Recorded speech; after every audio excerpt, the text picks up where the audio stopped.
말씀 만나기의 원수 다섯 번째는 생각입니다. 마태복음 22장에는 사두개인들과 예수님 사이에 재밌는 얘기가 나와요. 일곱 형제가 한 여자와 다 부부가 되었는데, 그럼 부활한 후에 누가 이 여인의 남편이 됩니까? 하니까 예수님께서 너희가 성경도 하나님의 능력도 알지 못하는 거로 오해하였도다, 이렇게요. 그러니까 말씀을 알려면 성경만 아는 게 아니고 성경과 함께 하나님의 능력을 알 때 말씀을 아는 거예요. 그래서 성경은 책이죠, 문자죠.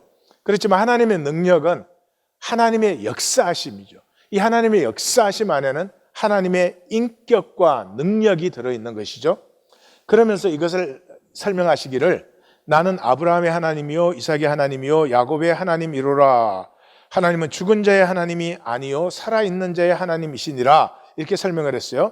그러니까 이 말씀은 모세의 불붙은 떨기나무 본문에서 나오는 말씀이에요. 그러니까 그때 이스라엘은 애굽에서 430년 노예 생활을 했어요. 그러니까 그들에게 아브라함, 이삭, 야곱은 이미 죽은 자들이에요. 그러면 죽으면 모든 약속은 폐해집니다. 산 자만이 약속의 대상이 되죠.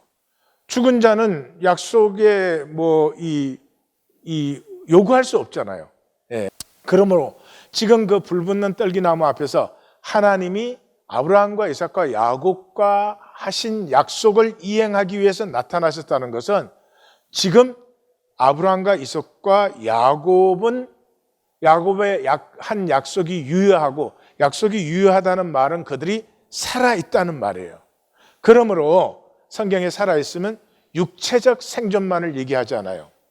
일시적인 육체 생존만이 아니고 하나님과의 관계 안에, 약속 안에 있는 것을 얘기해요. 그래서 죽음이라는 물리적 현상을 지나서 오히려 아브라함과 이삭과 야곱은 참 생명에 들어간 사람들이죠. 근데 사두개인들은 실제를 현상계, 이 세상만 실제인 줄 알았어요. 그래서 본질계를 전혀 모르니까 나중에 부활한 후에 누구 아내가 돼야 됩니까? 이런 현세적이고 문자적 의미뿐인 질문을 한 거죠. 그래서 성경의 문자는 심볼인데, 문자는 알지만 그 문자 속에 담아놓은 하나님의 초월성과 무한차원, 그 인격과 능력은 전혀 모르는 것이죠.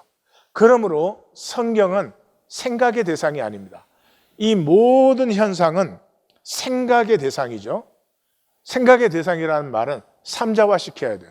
나무가 뭐냐 이렇게 생각하려면 나무에 대해서, 나무를 삼자화시키고 나무에 대해서 생각을 해야 되는 것이죠. 그런데 성경은 그런 생각의 대상이 아니고 경외심의 대상이에요. 경외심의 대상이라는 것은 이 존재 자체를 만나는 거예요. 하나님뿐만 아니라 우리 서로도 그렇고 자연도 경외심으로 만날 때 그 실체를 만날 수가 있는 것이에요. 그래서 하나님을 존재 자체, 존재 실체로 만난 사람은 반드시 뭐예요? 베드로가 주여 나를 떠나소서 나는 죄인으로소이다. 아니면 다른 사람들이 Have mercy on me, I'm a sinner. 긍휼을 베푸소서 나는 죄인으로소이다. 이것은 어떤 이해의 대상으로 결론을 얘기하는 게 아니고요, 그 존재 자체를 내 존재가 직면함으로 말미암아 터져 나오는 고백이죠. 그런데 직접 만나면 굉장히 부담스러워요. 하나님은 내 모든 생각과 말과 행위와 그 동기들을 다 아시거든요. 그래서 하나님을 삼자화 시켜놓으면 훨씬 편합니다. 하나님은 이런 분이야 이해를 하고, 하나님의 뜻은 이런 것이야 이해해서 그 이해를 내가 사는 것은 종교라고 하는데 아주 편합니다. 그러나 하나님을 직접 대상으로 사귀고 만나면 엄청나게 불편한 것이죠. 그래서 우리는 종교는 하나님에 대해서는 굉장히 많이 알지만 하나님을 모르는 사람들이 되고 만 것입니다. 이제 이 생각에 대해서는 앞으로 상당히 여러 번 나누게 될 것입니다.